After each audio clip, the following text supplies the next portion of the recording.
Hi friends, welcome to my YouTube channel. అందరికీ రాఖీ పండుగ శుభాకాంక్షలు. ఈరోజు వ్లాగ్ వచ్చి ఏంటంటే నా రాఖీ పండుగ ఎలా జరిగిందనేసి అయితే నేను షేర్ చేసుకుంటున్నాను. నేనైతే ఈసారి రాఖీ ఫెస్టివల్కి అయితే మా పిన్ని వాళ్ళ ఇంటికైతే వచ్చేసాను.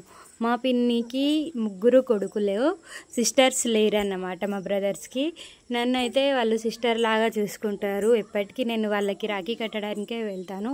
సో ఈసారి కూడా మా పిన్ని వాళ్ళ ఇంటికైతే వచ్చేసాను. కానీ ఈసారి రాఖీ ఫెస్టివల్ నాకు స్పెషల్. ఎందుకు అంటే ఎవ్రీ ఇయర్ మా బ్రదర్కి మా ఇంటి దగ్గర రాఖీ కట్టేసి మా పిన్ని వాళ్ళ ఇంటికి వెళ్ళేది. కానీ ఈసారి అలా కాదు. మా 3 బ్రదర్స్తో పాటు మా బ్రదర్ని కూడా మా పిన్ని వాళ్ళ ఇంటి దగ్గరే రాఖీ కట్టేశాను. రాఖీ ఫెస్టివల్ అయితే మీ అందరికీ తెలిసిందే. అన్న చెల్లెల అనుబంధంగా రక్షగా ఉండడానికైతే మనమైతే రాఖీ పండుగ అయితే జరుపుకుంటాము. నా రాఖీ కట్టడం అయితే అయిపోయింది. మేమైతే వీడియోస్, ఫొటోస్ అయితే తీసేసుకున్నాము. ఎందుకంటే ఇవన్నీ మనకు ఒక మెమొరీస్ లాగా ఉండాలని అయితే మనమైతే అనుకుంటాం కదా. ఇక్కడైతే నేనైతే మా అల్లుడికి కూడా రాఖీ కడుతున్నాను. మా వదినమ్మకి ఇద్దరికి కలిపేసి అయితే ఒక రాఖీ అయితే కట్టాను. ఎందుకంటే నేనే వాళ్ళకి ఆడబిడ్డ కాబట్టి మా అల్లునికి అయితే నేనైతే రాఖీ కట్టేశాను.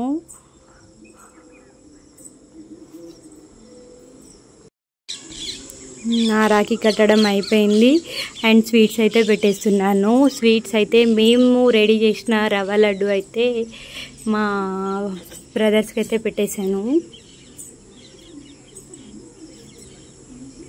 అండ్ రాఖీ కట్టడం అయిపోయింది అండ్ వాళ్ళకైతే ఇప్పుడైతే నేనైతే హారతి ఇస్తాను. హారతి ఇచ్చేటప్పుడు అయితే మా బాబాయ్ అయితే ఆగుతూనే లేడు, మనీ పెట్టేస్తున్నాడు. సో మీ అందరికి కూడా డౌట్ వచ్చింది, ఇంతమంది బ్రదర్స్ ఉన్నారు, ఎంత కట్నం వచ్చింది అనేసి. అయితే కట్నం అయితే ఆశించకూడదు, కానీ కట్నం ఇవ్వాలి. ఎందుకంటే సంవత్సరానికి ఒక్కసారే కదా పండగ వచ్చేది, కాబట్టి అప్పుడే మనం డబ్బులు తీసుకుంటాం. తర్వాత అయితే డబ్బులు అడగలేము కదా.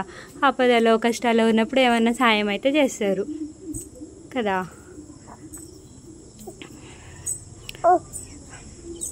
నాకైతే రాఖీకి అయితే మా పిన్ని వాళ్ళైతే ఒక శారీ పెట్టేశారు అండ్ 500 రూపీస్ ఇచ్చారు.